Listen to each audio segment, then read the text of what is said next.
Hello students, आपका welcome है हमारे यूट्यूब चैनल पे। आज मैं आपको हेलो एल्केन हेलो एरिन्स का लेक्चर नंबर 7 पार्ट 2 वॉल्यूम 6 पढ़ाने जा रहा हूं, जो है nucleophilic substitution of alkyl halides. मैंने आपको लेक्चर 7 पार्ट 2 वॉल्यूम 1 में जो आपको पढ़ाया था, उसमें मैंने आपको टेबल दिखाई थी। मैंने कहा था इसमें जो रिएक्शंस दी हुई हैं उनको मैं डिटेल से पढ़ाऊंगा। तो स्टूडेंट्स, अब वक्त आ गया है उन टेबल्स में दी हुई रिएक्शन को डिटेल्स में पढ़ने का। इससे पहले के प्रीवियस लेक्चर्स में हम SN1 और SN2 कंप्लीट कर चुके हैं। अब आज के लेक्चर में हम लोग इसकी मैकेनिज्म से रिलेटेड रिएक्शंस कवर करने जा रहे हैं। तो चलिए स्टार्ट करते हैं। पहला है substitution by hydroxyl group formation of alcohol, यानी कि सब्स्टिट्यूशन बाय हाइड्रोक्सिल। सब्स्टिट्यूशन किसका होगा? एल्किल हैलाइड का सब्स्टिट्यूशन होगा। और किसके द्वारा होगा? हाइड्रोक्सिल ग्रुप के द्वारा। और फॉर्मेशन क्या होगा? अल्कोहल का फॉर्मेशन होगा। तो चलिए देखते हैं। हमने RX लिया, RX means alkyl halide. KOH equals से उसकी रिएक्शन कराई, उसको गर्म किया तो हमें अल्कोहल मिला और साइड प्रोडक्ट के फॉर्म में KX मिला। तो हमने एग्जाम्पल में देखते हैं हमने क्या किया। हमने एथिल ब्रोमाइड क्या लिया? हमने एथिल ब्रोमाइड और इसकी KOH से रिएक्शन कराई। तो KOH में ये पार्ट पॉजिटिव है और ये पार्ट निगेटिव है। तो यहाँ पर हम देखेंगे कि जो OH है वो एज अ न्यूक्लियोफाइल काम करेगा और वो अटैक करेगा किसके ऊपर? एल्किल हैलाइड के ऊपर अटैक करेगा। और यहाँ से जो है Br क्या हो जाएगा? Br लीविंग ग्रुप के फॉर्म में निकल जाएगा और हमें प्रोडक्ट मिलेगा एथिल अल्कोहल। तो अब हमने जाना, साथ ही साथ हम इसकी मैकेनिज्म भी देख लेते हैं। यहाँ पर KOH है, OH minus as a nucleophile work कर रहा है। तो इसने जो है पीछे से अटैक किया किसके ऊपर? उस कार्बन के ऊपर जो कैरी किए है Br को। तो यहाँ पर पीछे से अटैक हो रहा है और एक ही स्टेप में रिएक्शन हो रही, तो SN2 मैकेनिज्म होगी। ये मैंने यहाँ पर ट्रांजिशन स्टेट दिखाई है कि Br जो है वो क्या कर रहा है? उसका बॉन्ड डिसअपियर हो रहा है, जबकि यहाँ पर इसका OH का बॉन्ड कनेक्ट हो रहा है और ये हमें एथाइल अल्कोहल मिल गया और ये एज अ लीविंग ग्रुप निकल गया। Br माइनस क्या निकल गया? लीविंग ग्रुप निकल गया। तो हमने ये रिएक्शन पढ़ी।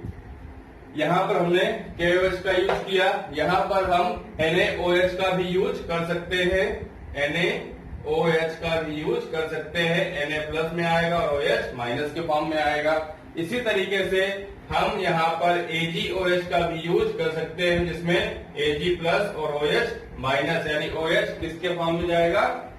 OH जाएगा निगेटिव के फॉर्म में, जो एज अ न्यूक्लियोफाइल काम करेगा। तो यहाँ पर हमने आइडो एथेन लिया है और मॉइस्ट सिल्वर ऑक्साइड लिया। क्या लिया? Moist silver oxide. इसको गर्म करने पर हमें एथेनॉल मिलता है और साइड प्रोडक्ट के फॉर्म में AgI मिलता है। तो यहाँ पर वैसे तो सिल्वर आयोडाइड Ag2O होता है, लेकिन यहाँ पर हमने मॉइस्ट लिया तो AgOH लिया है। इसको हमने जो है वाटर से रिएक्ट करा के यहाँ पर रखा हुआ है। तो इसलिए यहाँ पे हमने क्या मिला? एथेनॉल मिला। अब हम बात कर लेते हैं सेकेंड रिएक्शन की, जो है substitution by alkoxy group formation of ether. तो यहाँ पर हमने जो है किसके द्वारा जो है एल्किल हैलाइड का जो है रिप्लेसमेंट होगा, सब्स्टिट्यूशन होगा, एल्कोक्सी ग्रुप के द्वारा होगा। तो यहाँ पर हमने देखा कि हमने RX लिया और सोडियम एल्कोक्साइड से हमने उसकी रिएक्शन कराई, तो यहाँ पर डाई एल्काइल ईथर मिला, साइड प्रोडक्ट के फॉर्म में NaX मिला। तो यहाँ पर हमने देखा कि जो Na था वो था पॉजिटिव फॉर्म में और जो न्यूक्लियोफाइल हमें मिला वो मिला RO के फॉर्म, RO निगेटिव के फॉर्म में। तो यहाँ पर हमें इसका जो है एक एग्जाम्पल देख लेते हैं। हमने क्या लिया, हमने लिया है ब्रोमो एथेन और उसकी रिएक्शन कराई है C2H5O Na से। इसको गर्म करने पर CH3CH2O C2H5 मिला और साइड प्रोडक्ट के फॉर्म में NaBr मिला। तो हमें यहाँ पर डाई एथिल ईथर मिला। क्या मिला? डाई एथिल ईथर मिला। मैकेनिज्म देखते हैं। मैकेनिज्म में क्या हुआ, मैकेनिज्म में Na प्लस तो अलग हो गया और माइनस C2H5 जो मिला एज ए न्यूक्लियोफाइल इसने काम किया और इसने अटैक किया किसके ऊपर? बैक साइड से इसने उस कार्बन पे जो क्या क्या कैरी किया है, Br कैरी किए हुए है। तो एल्किल ब्रोमाइड पे इसने क्या किया? अटैक किया। यहाँ पर पार्सली पॉजिटिव, यहाँ पर पार्सली निगेटिव चार्ज आ रहा है क्योंकि Br की इलेक्ट्रोनिगेटिविटी क्या है? Br की निगेटिविटी ज्यादा है। तो Br यहाँ से अपना शेयरिंग का इलेक्ट्रॉन लेके एज अ लीविंग ग्रुप यहाँ पे निकल जाएगा और न्यूक्लियोफाइल आएगा और पीछे से अटैक करेगा और पीछे से अटैक किया उसने और SN2 मैकेनिज्म हुई और क्या प्रोडक्ट बन गया? प्रोडक्ट बन गया, क्या बन गया प्रोडक्ट? डाई एथिल ईथर बन गया। इस रिएक्शन को विलियमसन सिंथेसिस रिएक्शन भी बोलते हैं। अभी तो मैं इसको बस ऐसे ही पढ़ा रहा हूँ, लेकिन विलियमसन सिंथेसिस रिएक्शन को मैं डिटेल से स्टडी आपको कराऊंगा। जब मैं ईथर की प्रिपरेशन करा रहा हूँ उसमें आपको मैं डिटेल से विलियमसन सिंथेसिस पढ़ाऊंगा। तो यहाँ पर हम सिल्वर ऑक्साइड के यूज से भी क्या कर सकते हैं? यही रिएक्शन में डाई एथिल ईथर फॉर्म कर सकते हैं। तो यहाँ पर हमने लिया टू मॉलिक्यूल C2H5Br के यानी ब्रोमोएथेन के 2 मॉलिक्यूल लिए और AgO यानी कि सिल्वर ऑक्साइड से क्या कराया? उसकी रिएक्शन कराई। तो Ag प्लस में चला जाएगा और O माइनस में एज अ न्यूक्लियोफाइल इस पे अटैक करेगा। तो हमें मिलेगा die ethyl ether plus 2AgBr side product के फॉर्म में मिलेगा। तो आपको ये रिएक्शन समझ में आई होगी, आप इसको जल्दी से नोट कर लीजिए। Number 3, substitution by carboxylate group, formation of ester. तो यहाँ पर हम देख रहे हैं कि नंबर 3 में क्या हो रहा है? कार्बोक्सिलेट ग्रुप का कार्बोक्सिलेट ग्रुप किसको सब्स्टिट्यूट कर रहा है? X को सब्स्टिट्यूट कर रहा है। तो यहाँ पर हमने देखा RX की सिल्वर साल्ट के साथ हमने रिएक्शन कराई। तो सिल्वर साल्ट में ये पॉजिटिव पार्ट है और बाकी ये पूरा इतना क्या है? निगेटिव पार्ट है। तो ये न्यूक्लियोफाइल काम करेगा और यहाँ पर हमें प्रोडक्ट क्या मिलेगा? एल्काइल एल्केनोट ईस्टर मिलेगा और साइड प्रोडक्ट के फॉर्म में AgX निकल जाएगा। तो इसका एग्जांपल देखिए, हमने ब्रोमोएथेन लिया। ब्रोमोएथेन में हमने सिल्वर एसिटेट लिया। सिल्वर एसिटेट में जो है ये इतना जो है वो पार्ट क्या है? निगेटिव है और क्या कर रहा है? न्यूक्लियोफाइल की तरह वर्क कर रहा है। न्यूक्लियोफाइल किस पे अटैक करेगा? किस पे अटैक करेगा? सबस्ट्रेट पे करेगा जो यहाँ पर ब्रोमोएथेन है और हमें प्रोडक्ट के फॉर्म में मिलेगा एथिल एसिटेट और साइड प्रोडक्ट के फॉर्म में मिलेगा AgBr। तो अब हम बात कर लेते हैं नंबर 4 की, जो है substitution by cyano group, formation of alkyl cyanides. यानी कि साइनो ग्रुप जब लगा होगा तो एल्किल हमें क्या मिलेगा? एल्किल साइनाइड्स का फॉर्मेशन मिलेगा। तो यहाँ पर हमने देखा RX की KCN से रिएक्शन कराई तो K प्लस होगा और CN क्या होगा? माइनस होगा। तो यहाँ पर जो है CN अटैक करेगा एल्किल हैलाइड पे और प्रोडक्ट में हमें मिलेगा, प्रोडक्ट में हमें क्या मिलेगा? एल्किल साइनाइड मिलेगा। क्या मिलेगा? एल्किल साइनाइड और साइड प्रोडक्ट में KX फॉर्म होगा। तो एग्जांपल देखते हैं, ब्रोमोएथेन की रिएक्शन कराई किससे? CN से। तो यहाँ पर CN न्यूक्लियोफाइल की तरह इस पे अटैक करेगा और एथिल किस पे अटैक करेगा? चलो यहाँ पे अटैक करा देते हैं। इस पे इसने क्या किया? अटैक किया और क्या मिल गया इसको? चलो यहाँ पे जो है लीविंग ग्रुप भी निकाल देते हैं। ये लीविंग ग्रुप भी निकल रहा है। ये कार्बन के ऊपर है, किसके ऊपर है? कार्बन के ऊपर है। तो यहाँ पर लीविंग ग्रुप निकल गया, प्लस जो है K प्लस आया तो प्लस माइनस मिल गया, KBr बना लिए और हमें प्रोडक्ट मिल गया एथिल साइनाइड, क्योंकि न्यूक्लियोफाइल यहाँ पर क्या हो गया? अटैच हो गया। मैकेनिज्म में हम देखते हैं कि KCN, ठीक है, अल्कोहलिक मीडियम में ये रिएक्शन हो रही है। KCN अल्कोहलिक मीडियम में लेने पे ये K प्लस और CN क्या होगा, CN माइनस के फॉर्म में निकलेगा। तो CN न्यूक्लियोफाइल की तरह काम करेगा और इस पे जो है अटैक करेगा। Br is a leaving group, यहाँ पर लीव कर जाएगा सबस्ट्रेट को, और CN क्या करेगा, SN2 मैकेनिज्म है तो पीछे से आके यहाँ पर बॉन्ड बना देगा और हमें मिल जाएगा एथिल साइनाइड। तो ये आपको समझ में आया। चलिए नेक्स्ट समझते हैं। Number 5, substitution by isocyano group, formation of alkyl isocyanides. तो यहाँ पर हमने देखा कि RH प्लस AgCN की अल्कोहलिक मीडियम में रिएक्शन कराने पर हमें RNC यानी कि एल्किल आइसोसाइनाइड्स मिलता है, प्लस AgX साइड प्रोडक्ट के फॉर्म में निकलता है। तो यहाँ पर हम देखते हैं एग्जाम्पल में ब्रोमो एथेन लिया, AgCN से हमने रिएक्शन कराया अल्कोहलिक मीडियम में, इसको गर्म किया तो हमें एथिल आइसोसाइनाइड मिला प्लस AgBr निकल गया। तो ये आपको समझ में आया, आपको समझ में आ गया होगा। लेकिन यहाँ पर एक प्रॉब्लम यह है कि CN की प्रॉब्लम आती है। CN की प्रॉब्लम किसकी प्रॉब्लम आती है, CN की। देखिए CN माइनस, देखिए यहां पर भी जो है CN है, C और N है, यहां पर भी C और N है, फिर भी प्रोडक्ट अलग अलग मिल रहे हैं, क्यों?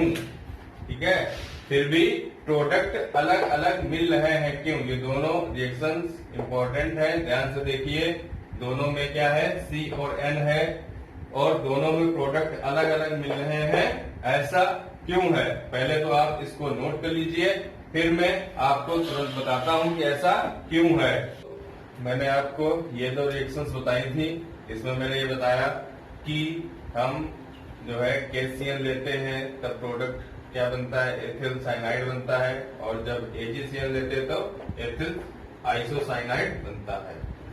तो यहाँ पर मैंने बताया था CN का क्या रोल है। अब मैं आपको बताने जा रहा हूँ कि ऐसा क्यों होता है। ऐसा होता है एम्बिडेंट न्यूक्लियोफाइल के वजह से। तो ये एम्बिडेंट न्यूक्लियोफाइल क्या है? Ambient nucleophile, a nucleophile which is capable of attacking the molecule through more than one side is called ambient nucleophile. यानी ऐसा न्यूक्लियोफाइल जो एक साइड से ज्यादा इलेक्ट्रॉन डोनेट करने की कैपेबिलिटी रखता हो या अटैक करने की कैपेबिलिटी रखता हो, उसे बोलते हैं एम्बिडेंट न्यूक्लियोफाइल। तो CN यहाँ पर कुछ इसी टाइप का न्यूक्लियोफाइल है। तो देखते हैं हमने क्या लिखा है, CN is an ambient nucleophile.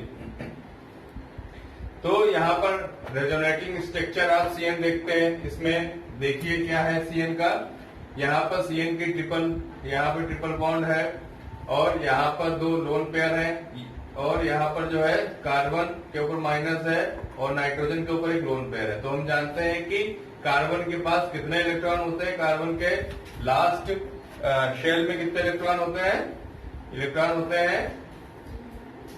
4 electron होते हैं। तो यहाँ पर इसने 3 इलेक्ट्रॉन तो बॉन्डिंग वाले नाइट्रोजन के साथ में, और 1 इलेक्ट्रॉन इसका यहाँ पे बचा हुआ है। फिर ये 1 इलेक्ट्रॉन कहां से आया, ये इसने जो KCN के साथ में इसने जो वो किया था, मतलब KCN के साथ में जो बॉन्ड बना था, तो इसने K का 1 इलेक्ट्रॉन ले लिया, तो 1 इलेक्ट्रॉन वो आया, तो इसलिए इसके ऊपर माइनस चार्ज आया। तो रेजोनेटिंग स्ट्रक्चर में देखिए ये बॉन्ड इसने ये किधर की तरफ जो है टूट रहा है, ये जा रहा है नाइट्रोजन की तरफ। तो यहाँ पर जो है नाइट्रोजन के पास 2 लोन पेयर आ गए, क्योंकि ये 2 शेयरिंग इलेक्ट्रॉन के पास आ गए, और एक लोन पेयर पहले से ही था। अब यहाँ पर जो है इसके पास 2 ही बॉन्ड बचे हैं और इसके ऊपर क्या आ गया, माइनस चार्ज आ गया। फिर इसका हाइब्रिड स्ट्रक्चर देख लें। हाइब्रिड स्ट्रक्चर कुछ इस तरीके से, दोनों की तरफ पॉजिटिव नेगेटिव और डबल बॉन्ड और कुछ थोड़ा सा यहाँ पर ट्रिपल बॉन्ड दिखाया गया। तो ये इसका हाइब्रिड स्ट्रक्चर है। अब हम बात कर लेते हैं एम्बिडेंट न्यूक्लियोफाइल की। तो एम्बिडेंट न्यूक्लियोफाइल में क्या था कि CN एक एम्बिडेंट न्यूक्लियोफाइल है। अगर ये C की तरफ से क्या करेगा, अटैकिंग करेगा यानी कि इलेक्ट्रॉन डोनेट करेगा, तो साइनाइड इसको बोलते हैं। और अगर N की तरफ से ये इलेक्ट्रॉन डोनेट करता है तो उसे आइसोसाइनाइड बोलते हैं। तो यहाँ पर हमने देखा, इसीलिए यहाँ पे इन दोनों प्रोडक्ट में क्या आ रहा है, अलग अलग, इन दोनों रिएक्शन में अलग अलग प्रोडक्ट मिल रहे हैं। अब यहाँ पर हम देखते हैं कि KCN है और AgCN है। क्या है, KCN है और AgCN है। तो KCN को हमने देखा कि ये K प्लस CN निगेटिव में टूटा क्योंकि यहाँ पर आयनिक बॉन्ड था। और AgCN किस तरीके से टूटा, Ag बॉन्ड CN निगेटिव, यहाँ पर जो है एक लोन पेयर बचा। तो ये क्या कैसा था, ये कोवेलेंट बॉन्ड इसने बनाया। तो यहाँ पर जब इसने C की तरफ से अटैक किया, जो रेड वाला है वो C की तरफ से अटैक कर रहा है, तो हमें प्रोडक्ट मिलेगा रेड वाला एल्किल। क्या मिलेगा, हमें प्रोडक्ट मिलेगा एल्किल। यहाँ पर एल छूट गया है, तो हाँ, एल्किल साइनाइड। और जब ग्रीन वाला, ठीक है, जब ग्रीन वाला मतलब AgCN ने इस पे अटैक किया, तो यहाँ पर जो है जो इलेक्ट्रॉन आए हैं, जो जिसने अटैक किया है वो किधर से आया है, वो N की तरफ से आया है। देखिए मैंने यहाँ से जो है इसीलिए बनाया, N की तरफ से आया, तो हमें प्रोडक्ट मिला एल्किल आइसोसाइनाइड। तो साइनाइड और आइसोसाइनाइड का मीन्स आप समझ गए होंगे। अब मैं समझाता हूं कि यहाँ पर ऐसा हुआ क्यों है। तो सबसे पहले तो ये समझते हैं कि ये KCN में आयनिक बॉन्ड था, ठीक है। दूसरा यहाँ पर कोवेलेंट बॉन्ड था। फिर अब हम बात करें, जब आयनिक बॉन्ड है और इसके पास भी एक लोन पेयर है, इसके पास भी एक लोन पेयर है, तो इसने क्यों अटैक किया, ठीक है। तो इसका कारण यह है कि C के ऊपर निगेटिव चार्ज है, तो इसीलिए C ने यहाँ पे अटैक किया इस वाले कार्बन पे, क्योंकि C अपना जो है निगेटिव चार्ज हटाना चाहता है। दूसरा कि C और N यानी कार्बन और नाइट्रोजन में मोर इलेक्ट्रोनेगेटिव कौन है, नाइट्रोजन है। लेस इलेक्ट्रोनेगेटिव कौन है, कार्बन है। तो जो है मोर इलेक्ट्रोनेगेटिव हमेशा अपने इलेक्ट्रॉन बचा के रखता है, जबकि लेस इलेक्ट्रोनेगेटिव को अपने इलेक्ट्रॉन शेयर करने पड़ते हैं। तो इसलिए यहाँ पर जो है C ने जो है शेयर किया, C ने अटैक करके अपने इलेक्ट्रॉन शेयर किए हैं, यहाँ पर आपने देखे होंगे। फिर इसकी बात करें तो यहाँ पर कोवेलेंट बॉन्ड है। कौन सा बॉन्ड है, कोवेलेंट बॉन्ड है। तो कोवेलेंट बॉन्ड होने के कारण AgC के बीच में कोवेलेंट बॉन्ड है, तो C यहाँ पर फ्री नहीं है, तो इसलिए N यहाँ N जो है इलेक्ट्रॉन देने के लिए फ्री है, इसलिए N ने इस पे अटैक किया और ये प्रोडक्ट बनाया, आइसोसाइनाइड प्रोडक्ट बनाया। और एक कारण और भी है, क्योंकि जो है यहाँ पर जो C ने इसलिए अटैक किया क्योंकि जो C जब C यहाँ पर अटैक करेगा, तो यहाँ पर आपने देखा होगा C इस तरीके से CN आके लगेगा। सॉरी, रेड पेन का यूज करता हूं मैं। तो यहाँ पर अगर मैं इसका स्ट्रक्चर खोल लूं इस वाले कार्बन का, तो यहाँ पर आपको इस तरीके से H, इस तरीके से CH3 और यहाँ पर CN मिलेगा। क्या मिलेगा यहाँ पर, CN, सॉरी CH3 ऐसा लिख देता हूँ। यहाँ पर आपको क्या मिलेगा, CN मिलेगा। तो ये C और C के बीच का बॉन्ड जो है वो ज्यादा स्टेबल होता है किसके कंपैरिजन में, जो यहाँ पर आपका CNC वाला जो है बॉन्ड बना है उसके कंपैरिजन में यहाँ पर क्या होता है, ज्यादा स्टेबल होता है, इसलिए यहाँ पर ऐसा हुआ है। तो ये आपको अच्छे समझ में आया होगा, ठीक है। आप इसको नोट कर लीजिए। Number 6, substitution by nitrate group, formation of alkyl nitrate.